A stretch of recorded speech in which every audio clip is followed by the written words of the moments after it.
सर्वेभ्यो नमः। देववाणी संस्कृतं यूट्यूब चलदृश्यं प्रति भवतां भवतेनांच हार्दं स्वागत।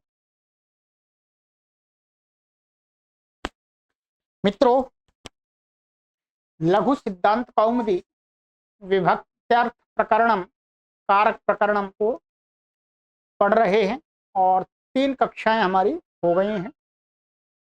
आज हमारी ये कक्षा संख्या 4 है, चतुर्थी कक्षा।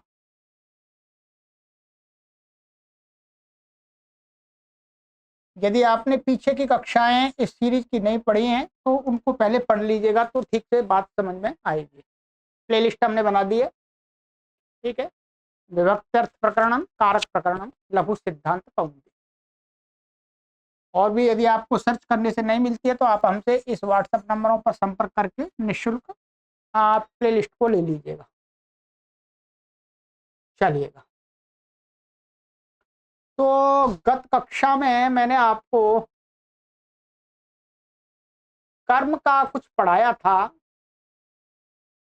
कि कर्म संज्ञा किसकी होती है और कर्म में कौन सी विभक्ति होती है और कौन से कर्म में होती है ये भी बता दिया था, ठीक है। मैंने कर्म में द्वितीय विभक्ति होती है परंतु हर कर्म में द्वितीय विभक्ति नहीं होती है। किसमें होती है? अनाभिहित कर्म में, ठीक है। अर्थात कर्तृवाच्य के कर्म में द्वितीय विभक्ति होती है, मोटा मोटा ऐसा कह सकते हैं। अब है, ये हो गया था कर्म संज्ञा। कर्म संज्ञा किससे होती है? कर्तु क्रियया आप्तुम इष्टतमम कारकम कर्म संज्ञम स्यात्। कर्ता जो अपनी क्रिया के द्वारा जिसको चाहता है सबसे अधिक उस पदार्थ को के वाचक शब्द की कर्म संज्ञा हो जाती है। अब इसके अलावा कर्म संज्ञा को करने वाला एक सूत्र और यहाँ पर दिया है, ध्यान रखें। सिद्धांत कौमुदी में तो और भी अनेक सूत्र हैं परंतु यहाँ पर इन्होंने 2 ही सूत्र रखे हैं। लघु सिद्धांत में 2 ही सूत्र आपको पढ़ाएंगे बस, ठीक है। ये आज हमारा जो आगे का सूत्र है ये भी कर्म संज्ञा करता है। आज इसको समझें। ये अष्टाध्यायी में प्रथम अध्याय की चौथे पाद का 51वां सूत्र है। चलिए,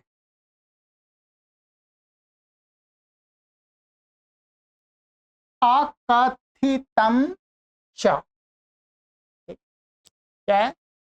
अकथितम च। अकथितम, अकथितम का अर्थ है नहीं कहा गया। कथितम का अर्थ है कहा गया और अकथितम माने नहीं कहा गया। अब क्या नहीं कहा गया ये आचार्य वरदराज महाराज जी हमें बता रहे हैं कि क्या नहीं कहा गया। सूत्र में तो इतना ही कहा है अकथितंच, अर्थात जो कहा नहीं गया है। परंतु वहां पर सब क्रम से सूत्रों को पढ़ते हैं तो बात समझ में आती है कि क्या नहीं कहा गया, ठीक है। अभी यहाँ समझ में नहीं आएगी, यहाँ तो अर्थ हमको पढ़ेंगे।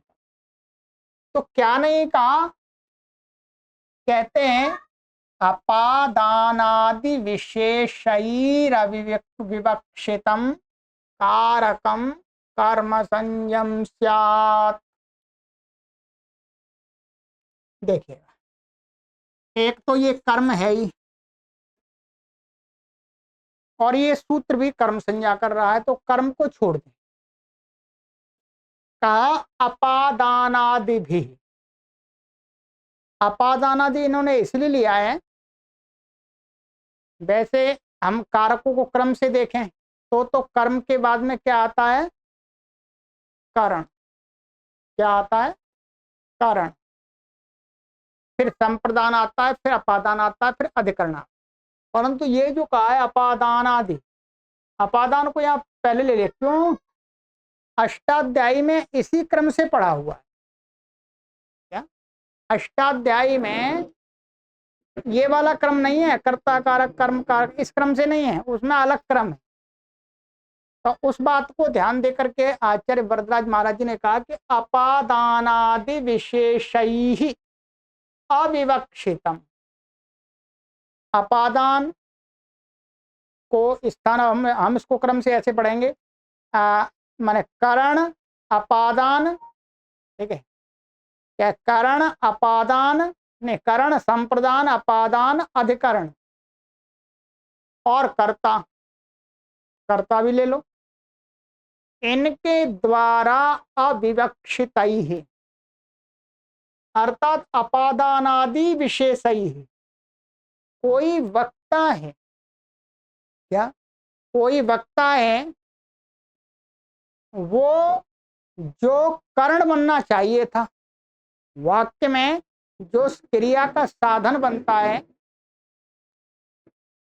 या जिसकी अपादान संज्ञा प्राप्त हो रही थी, अथवा जिसकी संप्रदान संज्ञा प्राप्त हो रही थी, अथवा जिसकी अधिकरण संज्ञा प्राप्त हो रही थी, परंतु ये हमने एक भाग पहले पढ़ाया था, विवक्षता माने विवक्षतानि कारकाणि भवन्ति, ठीक है, ये आपको मैंने आरंभ में ही ये बताया था, को ये मैंने आपको लिखाया भी था ना, विवक्षता कारकाणि भवन्ति ऐसा लिखाया था। उसी प्रकार के भी रूप में प्रसिद्ध है, विवक्षतानि कारकाणि भवन्ति, विवक्षता कारकाणि भवन्ति, माने वक्ता अपनी इच्छा से कभी जो संप्रदान बन रहा है नियमों के अनुसार, परंतु वो संप्रदान की उसकी विवक्षा नहीं कर रहा, तो वही अपादान आदि विशेष की अविवक्षितम, माने वक्ता है वो अपादान है, तो अपादान बन रहा है, संप्रदान बन रहा है, परंतु वो उसकी विवक्षा नहीं कर रहा, वो उसको अपादान बनाना नहीं चाहता।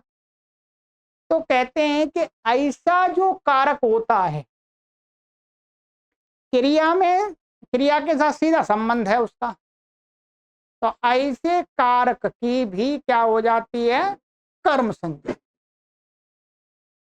अभी बाकायदा पूरे उदाहरण दिखाएंगे, तब आपको ये अर्थ पूरा एकदम स्पष्ट हो जाए। अकथितम च, अर्थात वाक्य के अंदर ऐसा जो शब्द है उसके द्वारा उक्त जो अर्थ क्रिया के साथ जिसका सीधा संबंध बन रहा है, क्रिया के संपादन में सीधी अपनी रोल निभा रहा है, परंतु जो वक्ता है वो उसको किसी रूप में, अर्थात अपादान के रूप में, अथवा करण के रूप में, अथवा वो संप्रदान के रूप में, अथवा अधिकरण के रूप में उसको नहीं कहना चाहता। तो ऐसे उस क्रिया के सहयोगी कारक की क्या हो जाती है, कर्म संज्ञा हो जाती है, ठीक है। अब कहा भाई ऐसी बात है, फिर तो भाषा में अनियम प्राप्त हो जाएगा कि सभी वक्ता अपनी अपनी विवक्षा से ऐसे करने लगेंगे, तो उलट पुलट बोलने लगेंगे, भाई कोई कुछ भी कहने लगेगा उसकी कर्म संज्ञा हो जाएगी। तो उसके लिए कहते हैं कि ऐसा नहीं,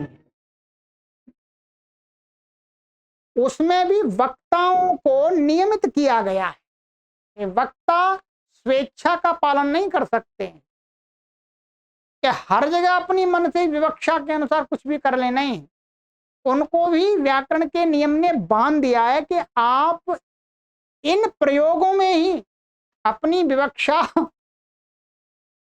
स्वेच्छा से कर सकते हैं, हर जगह आप भाषा में स्वेच्छा नहीं कर सकते कि हर जगह आप माने अविवक्षित कह दें और उसकी कर्म संज्ञा नहीं।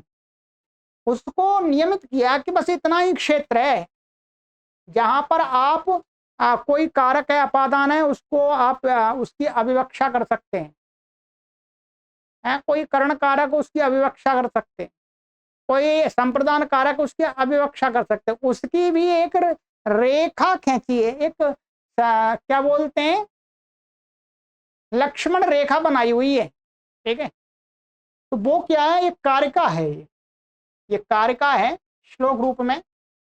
यहां पर धातुएं गिनाई है, दुहिया च पच दंड रुधि प्रच्छे भ्रू शासु जी मथमुषाम कर्मयुक्त स्यात् कथितम तथा स्यात् नेहृ कृषवहाम।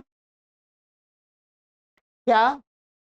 एक दुह धातु ले ली, याच धातु ले ली, पच ले ली, दंड धातु, रुध, प्रच्छ, ची, ब्रू, शास, जी, मथ, मुष और नी, री, कृष और वह,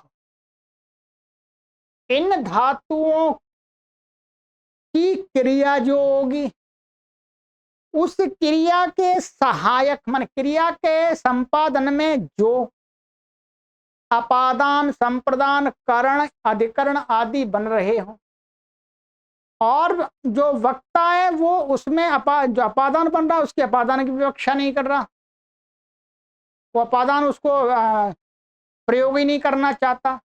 तो इन धातुओं के ही जो अकथित माने अविवक्षित कारक होंगे उनकी ही कर्मयुक्त माने वो कर्मयुक्त हो सकते हैं, माने कर्म उनकी कर्म संज्ञा हो सकती है। इन धातुओं के अतिरिक्त कोई अन्य धातु है वहां पर वक्ता की विवक्षातः कारकाणी भवंती ये वाली बात नहीं लागू होगी।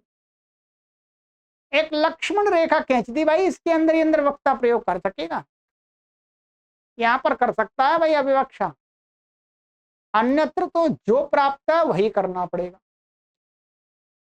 ये धातुएं अब इनके हम उदाहरण देखेंगे, क्रमशः यहां पर उदाहरण देती हैं। जैसे मैं आपको साथ साथ में ये भी बताता रहूंगा कि कहां पर कौन सा कारक है वास्तव में।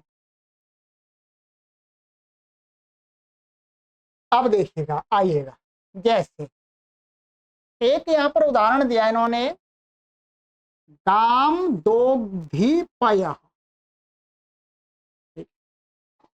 यहां कर्ता साइलेंट है, कर्ता हम यहां पर जोड़ें तो क्या हो जाएगा, कर्ता यहां पर कि गोपालकः या गोपाला कर देते हैं, एक ही बात है, गोपालक और गोपाला एक ही अर्थ है। गोपालः गाम दोग्धीपय, इसका अर्थ वास्तव में क्या है, गोपालक गाय से दूध को दुहता है। ठीक है, अब जो इसमें क्या है, दुह धातु का प्रयोग हो रहा है, दुह धातु है, दुहना क्रिया है, उसको संपन्न करने के लिए सीधा सीधा कौन है, एक तो कर्ता हो गया गोपालक, ये तो कर्ता ही हो गया, कर्ता में तो प्रथमा विभक्ति हो गई, क्यों, कर्तृवाच्य है, एक ऐसा अभिहित करता है इसलिए इसमें प्रथमा हो जाएगी। अब ये क्रिया है, अब इसके साथ में दोहन क्रिया कब हो सकती है, जब गाय हो, गाय हो तभी तो हो सकती है। और वो गाय से जो करता है वो क्या प्राप्त करना चाहता है, दूध, पया माने पया का अर्थ है दूध।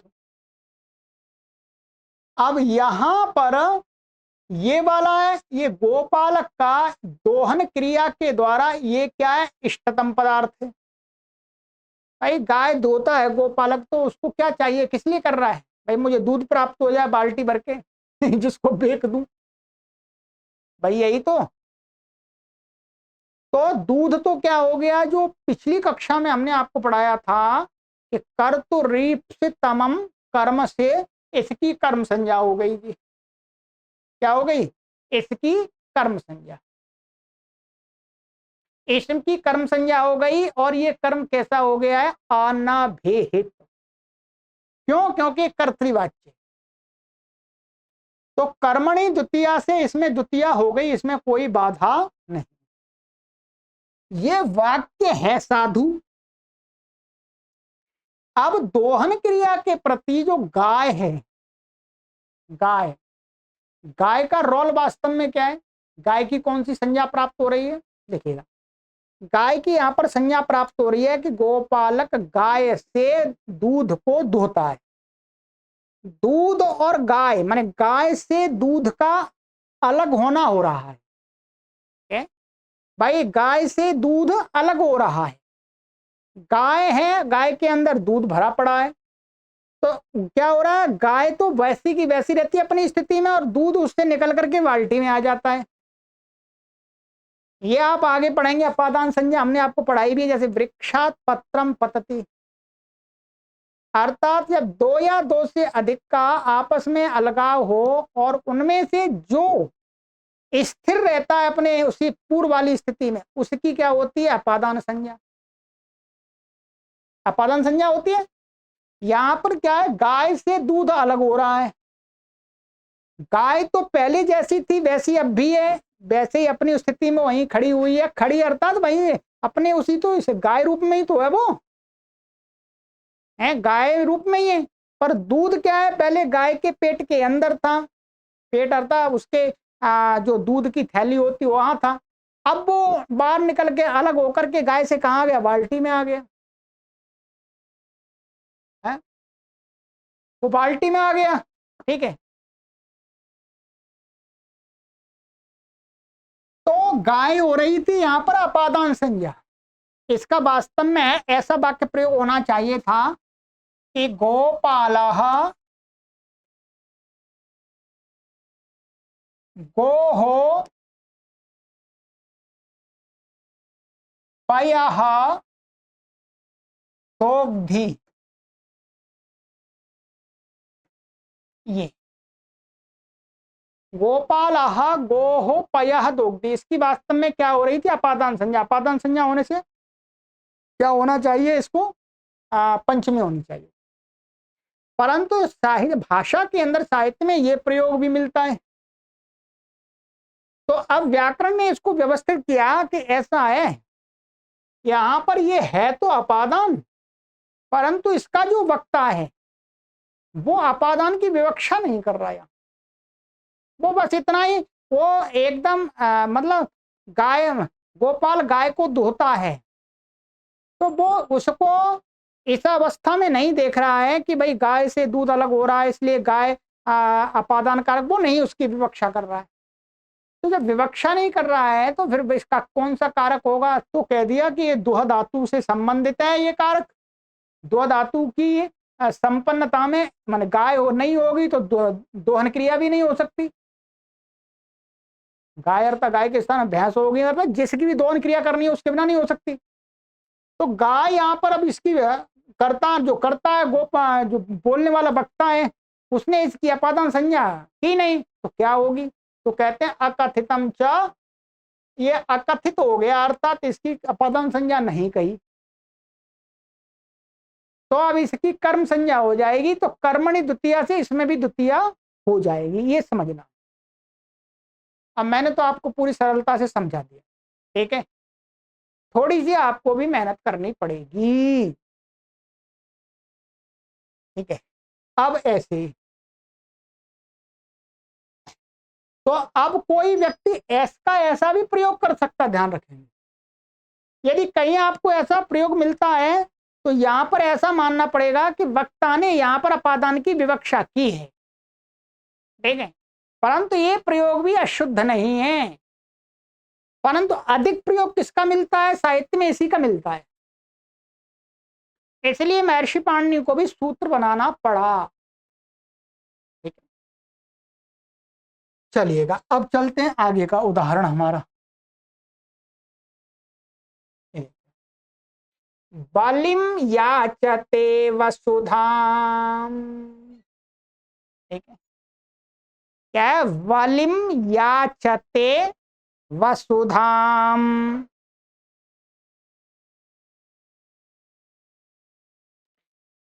तो ये है कि वामन भगवान क्या है,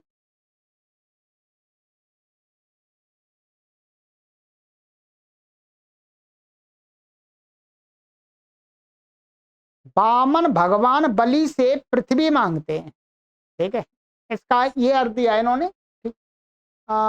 इस वाली में वैसे ये है कि बलिम याचते वसुधाम, माने कोई व्यक्ति जो राजा बलि है, राजा बलि है, उससे पृथ्वी को माने भूमि को मांगता है, इसका ये अर्थ है क्या। तो इनमें इन्होंने ये दिया है कि वामन भगवान बलि से पृथ्वी मांगते हैं, ठीक है, तो वामन भगवान, बलि माने बलि राजा है, उसी को वामन भगवान के नाम से भी होगा प्रसिद्ध। तो वामन भगवान से कोई व्यक्ति, लोग क्या है, पृथ्वी को मांगते हैं, भाई थोड़ा खेत हमें दे दो करने के लिए। ठीक है, अब देखिएगा क्या निकल रहा है, अर्थ निकल रहा है कि याचते मान कोई व्यक्ति बलि से, राजा बलि से पृथ्वी को मांगता है। भाई मांगना क्रिया से इष्ट क्या है, वसुधा, इसकी तो कर्म संज्ञा पहले से प्राप्त है। कर्तरीप्सितमम, कर्म से कर्म संज्ञा प्राप्त है, और कर्म संज्ञा प्राप्त होने से कर्मणि द्वितीया से यहां द्वितीया हो जाएगी। अब यहां पर क्या बलि से मांगता है, वैसे कहने को बलि से मांगता है, बलि इसमें निमित्त बन रहा है, तो यहां पर भी अपादान संज्ञा इसको प्राप्त थी। क्या है, यहां पर भी इसको ये अपादान संज्ञा प्राप्त होनी थी। तो अपादान के कारण पंचमी होती, परंतु वो वक्ता है उसने अपादान की यहां विवक्षा की नहीं, इसलिए इस सूत्र से अकथितम च से क्या है, बलि की कर्म संज्ञा हो गई, द्वितीया हो गई। ये भी क्या है, याचते, याच धातु साथ में है इसलिए यहां हो जाएगी।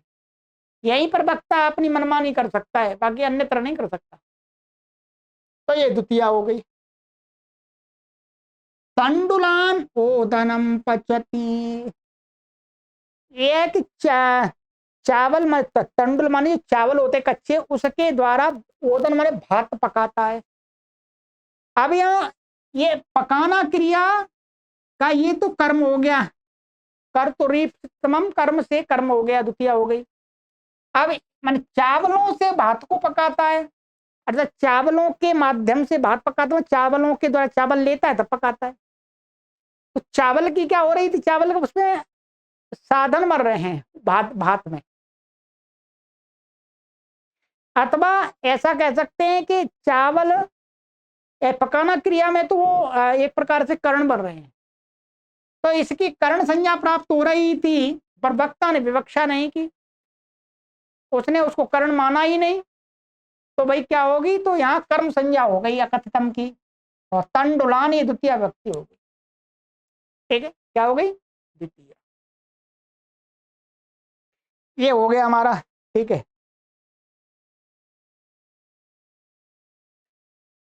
आइएगा फिर है गर्गान शतम दंडयति। गर्गान शतम दंडयति का अर्थ होता है कि गर्ग जो कुल में उत्पन्न लोग हैं, तो जो प्रधान है उस गांव का, प्राचीन काल में उस गांव ने गर्गों लोगों से 100 रुपए जुर्माना लेता है, दंड लेता है, 100 रुपए लेता दंड रूप में। तो यहाँ पर क्या है, दंडयति, दंडयति माने दंड रूप में ग्रहण करता है क्या, 100 रुपए। ये तो कर्म है ही पहले से, कर तो रीप्सितमम, कर्म से कर्म है। अब ये गर्गान गर्गों से लेता है, तो यहाँ पर अपादान प्राप्त हो रहा था, जब वक्ता ने इसकी अविवक्षा कर दी तो क्या संज्ञा हो, तो का कर्म संज्ञा हो गई, तो यहाँ पर भी कर्म हो गया। अर्थ ऐसा निकला, गर्गों से 100 रुपए दंड लेता है, तो गर्गान द्वितीय हो गई, तो गर्गान ये अकथित हो गया। आगे आ जाइएगा, आज इतना पूरा करेंगे। ठीक है, व्रजम अवरुणधिगाम, इसका अर्थ है जो गोपालक है वो गाय को, ब्रजम माने बाड़ा, जहां पर गाय बांधी जाती थी प्राचीन काल में, है बाड़ा बोलते हैं इसको, बाड़ा आज भी बांधते हैं, तो बाड़े में गाय को बांधता है। अब देखिए बाड़े में भाई गाय है, अवरुणधि माने रोकता है, रोकता माने बांधता है। पहले क्या बांधी नहीं जाती थी, रोकी जाती थी, बाड़े में बार लगी होती थी, उसके अंदर रोक दी जाती थी गाय। ठीक है, तो गाय ये अवरुणधि क्रिया में गाय तो कर्म हो गई, और ये व्रज मन बाड़े में ये हो गया अधिकरण। तो अधिकरण की संभावना थी यहाँ, पर वक्ता ने अधिकरण की विवक्षा नहीं की, तो क्या होगी, तो का कर्म संज्ञा कर दो अकथितम च, तो कर्म होने से द्वितीया हो गई, तो यहाँ पर द्वितीया इस सूत्र से होगी, कर्म संज्ञा होने से। तो माने गाय को बाड़े में रोकता, ये अर्थ हो। ठीक है, आगे अब ये सारी धातु क्रम से बता रहे हैं, ध्यान रखिएगा। जैसे ये पच हो गई, वो दंड हो गई, और ये रुध हो गई। अब प्रच्छ का क्रम से दिखाएं सभी धातुओं सब।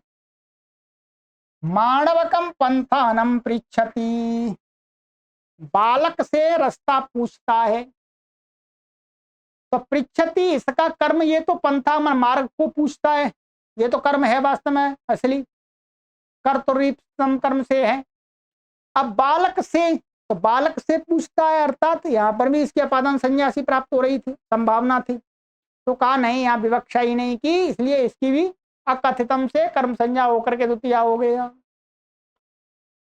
वृक्षम अवचिनोति फलानि, वृक्ष से फलों को तोड़ता है। क्या वृक्ष से फलों को तोड़ता है? तो अब यहाँ पर तो साक्षात वृक्ष से फलों को तोड़ता है, तो वृक्ष से अपादान हो रहा है, सीधा अपादान हो रहा है, पर वक्ता ने विवक्षा नहीं की, तो इसलिए वृक्ष की क्या हो गई? कर्म संज्ञा। इसकी कर्म संज्ञा तो है ही पहले से, इसकी और साथ में कर दी इस सूत्र ने। ठीक है। माणवकम धर्मम ब्रूते शास्ति, व दोनों का प्रयोग कर दिया, ब्रू और शास्ति एक ही अर्थ में है, मैंने कहा कहता है। यह तो माणवक के लिए धर्म को कहता है, धर्म का उपदेश करता है। क्या है? माणवक बालक के लिए धर्म का उपदेश करता है, तो बालक के लिए करता है। तो इसमें क्या है? चतुर्थी की संभावना हो रही थी यहाँ पर, संप्रदान की। यहाँ पर क्या हो रहा है? संप्रदान की संज्ञा, संप्रदान संज्ञा प्राप्त हो रही थी चतुर्थी विभक्ति की। ठीक है, के लिए अर्थ मान करके। तो पर नहीं, धर्म तो इसका कर्म है, इन दोनों धातुओं का असली वाला कर्म ये वाला नकली कर्म है। तो इसने क्या, इस नकली की भी कर्म संज्ञा कर दी, तो इसमें भी द्वितीया हो गई। आगे शतम जयति देवदत्तम, शतम जयति देवदत्तम माने देवदत्त कहते हैं, देवदत्त से 100 रुपये जीतता है, ऐसा इसका अर्थ आएगा। ठीक है, माने देवदत्त, ये कोई व्यक्ति है या यज्ञदत्त, मान यज्ञदत्त देवदत्त से 100 रुपये जीतता है। तो यहां पर वास्तव में क्या हो रहा था? माने देवदत्त से 100 रुपये जीतता है। 100 रुपये तो ठीक है, कर्म हो रहा था। देवदत्त से यहां पर भी अपादान हो रहा था, अपादान हो रहा था। तो अपादान की संभावना थी, पर वक्ता ने विवक्षा नहीं की, तो यहां पर भी क्या हो गया? अकथित हो गया। सुधाम क्षीर निधिम मथनाति, अर्थात क्षीर निधिम माने सुधाम क्षीर निधिम मथनाति। इसका अर्थ दिया है कि जो देव और असुर, देवासुरा क्षीर सुधाम क्षीर निधिम मथनाति, देव और दानव जो क्षीर सागर हैं उसमें से अमृत को मथते हैं, प्राप्त करते हैं, बिलोडन करके निकालते हैं। कहानी है, असली तो नहीं है, कहानी है। ठीक है, तो मथनाती क्रिया का ये तो ठीक है, माने देव और वो देवासुर क्या करते हैं? क्षीर निधि माने उसको अमृत को प्राप्त करते हैं। अब क्षीर निधि से अथवा क्षीर निधि में, ऐसा कर सकते हैं, दोनों हो सकता है। क्षीर निधि से अथवा क्षीर निधि में माने समुद्र में, माने क्षीर सागर में।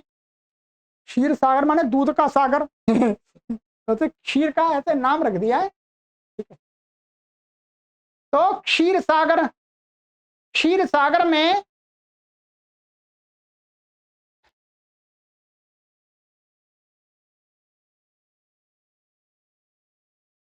तो ये हो गया इसकी क्षीर नदी के अधिकरण, और वो प्राप्त हो रही थी तो मना कर दिया, नहीं यहाँ तो विवक्षा नहीं है, इसलिए देवदत्तम शतम मुष्णाति। तो यहाँ पर है कि जो कोई व्यक्ति है वो देवदत्त से 100 रुपये को चुराता है। तो मुष्णाति में चुराना, 100 रुपये तो कर्म है ही। अब देवदत्त से, तो यहाँ पर भी अपादान की प्राप्ति हो रही थी पंचमी की, तो कहा नहीं ये तो अकथित कर्म है, या विवक्षा नहीं की, तो इसलिए ये द्वितीया हो गई। देवदत्तम शतम मुष्णाति। और कहते हैं ग्रामम अजाम नयति, हरति, कर्षति, वहति वा। ये तीनों धातु, चारों धातु है ये एक ही अर्थ वाली, ध्यान रखेंगे। नैति का भी अर्थ ले जाना, हरती का भी अर्थ है, कर्षति का भी, और वहती का ले जाना ही अर्थ है। अर्थात कोई व्यक्ति है, माने वो ग्राम को, अजा को बकरी को गांव ले जाता है। क्या है? बकरी को गांव ले जाता है। अब देखिए, बकरी को नहीं, बकरी को गांव के लिए ले जाता है, ऐसा अर्थ है। क्या है? ये पशुपालक गांव में, अच्छा गांव में बकरी को ले जाता है, ऐसा अर्थ दिया है। ऐसा भी कह सकते हैं, गांव को बकरी का हिंदी में ऐसा, परंतु क्या है, वो बकरी को गांव में ले जाता, मैंने गांव में ही तो, गांव के अंदर ही तो ले जाता है। तो गांव क्या बन रहा था वास्तव में? अधिकरण बन रहा था। यहाँ क्या बन रहा था? अधिकरण। तो परंतु यहाँ पर गाय तो इसका, इनका मुख्य कर्म हो गई, इसमें द्वितीय हो गई, पर गांव ये क्या हो रही थी? यहाँ अधिकरण कारक प्राप्त हो रहा था, तो वक्ता ने इसकी विवक्षा नहीं की अधिकरण की, तो फिर अकथितम च से कर्म संज्ञा होकर के द्वितीय हो गई ग्राम। ठीक है, ये इतनी धातु थी। अब इन धातुओं को जब हम अनुवाद पढ़ाते हैं तो क्या बोलते हैं? जब हम रचनानुवाद को हम दिया, आपको पढ़ाई हमने, और प्रारंभिक रचनानुवाद को, तो कहते हैं कि ये धातु द्विकर्मक हैं, मतलब दो कर्म वाली हैं। इन धातुओं के ही दो कर्म मिलते हैं, ध्यान रखेंगे। ठीक है, परंतु एक समय ऐसा भी कभी था कि इनमें जो हमने बताए, जहां जहां जो जो कारक प्राप्ति है, उन कारक के अनुसार वो विभक्ति भी हो सकती थी, और आप कर भी सकते हैं, ध्यान रखेंगे। परंतु अभी जो हमारे पास में वर्तमान साहित्य है, उसमें तो अधिकतर ऐसा ही इन धातुओं के साथ द्विकर्मक रूप में ही प्रयोग मिलता है।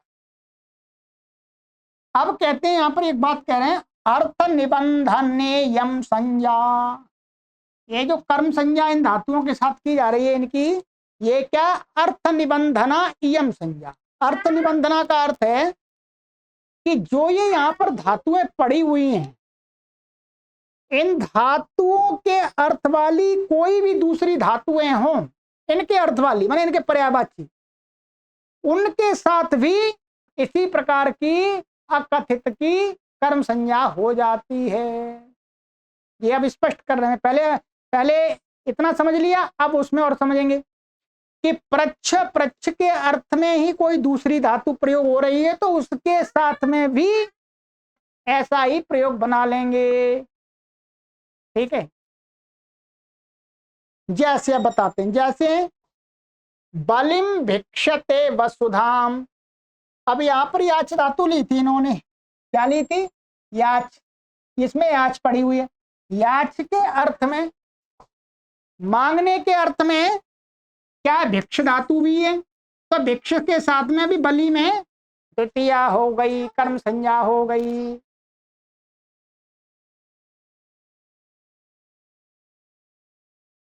तो ये हो गया, यहां पर इसमें भी हो गई।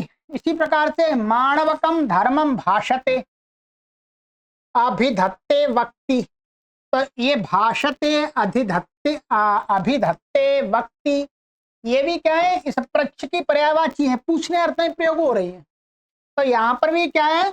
माणवकम में मैं कर्म संज्ञा हो गई अकथित की, तो ये हो गया।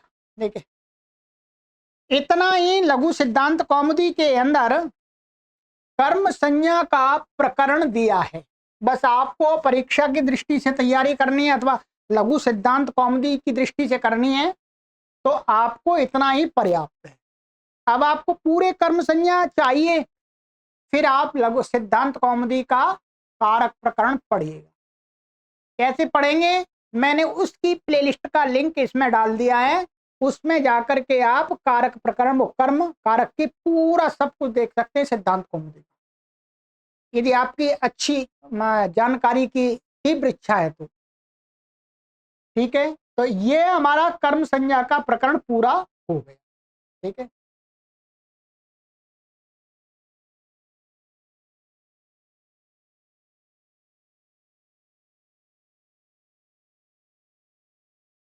ये हो गया हमारा। ठीक है,